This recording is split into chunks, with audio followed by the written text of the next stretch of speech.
You've hinted at Raheem Mostert, who I can't say I totally agree with. I'm actually a big Mostert fan, but I do want to get to your kind of avoid list. Is there any other guys in addition to Mostert that you kind of just never leave a draft with or are on your kind of do not draft list, or particularly for best ball? Well, if you didn't agree with Mostert, Wolf, I think you're really not going to agree with this one either. Looking at your rankings, Keenan Allen is kind of a guy I'm shying away from this year. Like, I'd rather have one of those exciting second-year wide receivers where the ceiling might not have been reached yet. Guys like Metcalf and McLaurin. I think we have hit the ceiling with Allen already, and I'm really worried about just that offense in general with either Tyrod Taylor or Justin Herbert. You know, Herbert's going to have a rocky indoctrination.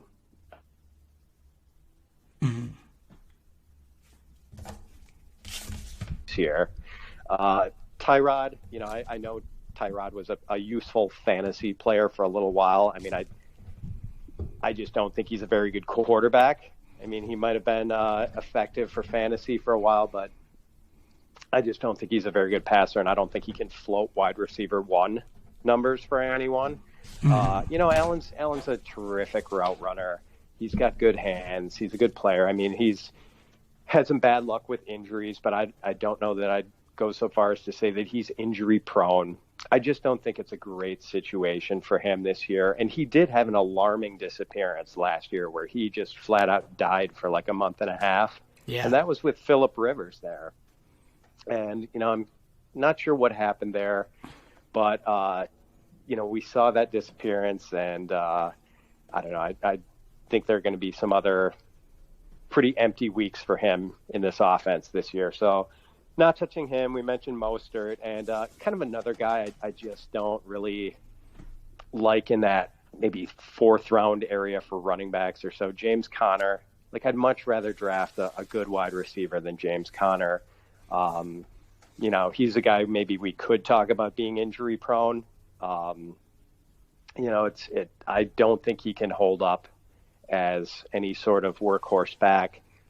Plus, they've been adding all these guys behind him. And I don't, you know, I'm not head over heels in love with Benny Snell or Anthony McFarland or Jalen Samuels, but they do have this potpourri of backs with like a multitude of skills. So it would almost seem like they're really pushing this thing towards a committee. And maybe they just realize that James Conner cannot be a 300 touch a season kind of back. So, you know, plus I think maybe other people think there's more talent there than I do with Conner. So he's just a guy I never seem to get because someone always likes him more than I do in a draft. Yeah, I find myself not leaving with Conner a whole ton just because the point you illustrated, the receivers in that range are just that much more intriguing to me. I do like the comments from Mike Tomlin about the workhorse. I'm a featured runner kind of guy, and I like a guy to establish himself, and the team kind of centers around that, and we've seen that throughout his history, whether it was obviously Le'Veon Bell. I mean, the talent certainly dictates a workhorse role, but we saw it with D'Angelo Williams, even like Stephen Ridley getting 17, 18 touches. So to me, it's more of a matter with health than anything with Conner, and that's kind of why I avoid it, is I do think there's unfortunately a little bit of injury proneness. But in terms of sheer opportunities, I mean, his backs, I had a tweet about it not too long ago. It's something around the average, like 20-something opportunities when you combine targets and carries.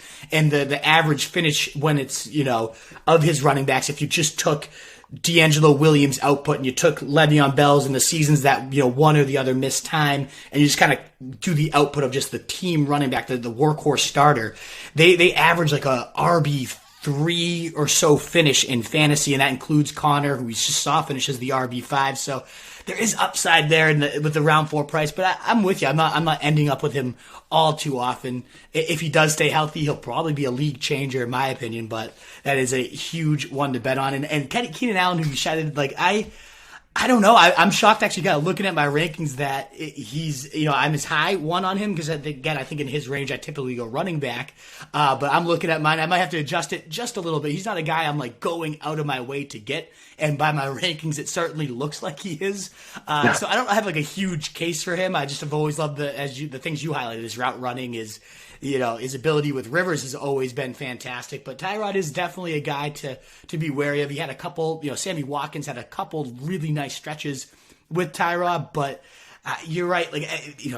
That might be much more of an overbet on talent because I just always liked Keenan Allen as a player without me kind of being a little blind to what the usage look like in a run heavier offense this year. What might the, surrounding talent downgrade? Is Tyrod going to really tank that? So that's an interesting one to consider. I'll have to go back in and look at Keenan Allen because I'm not sitting here banging the wall. I need Keenan Allen, but my rankings plus 11 ECR right now in his wide receiver rank, and clearly it looks that way. So I'm glad you pointed that one out for me. What is up, you fantasy wolf? Thanks so much for tuning in. If you haven't already, share your thoughts in the comments, check out some more videos, and join the newest Wolfpack by subscribing below.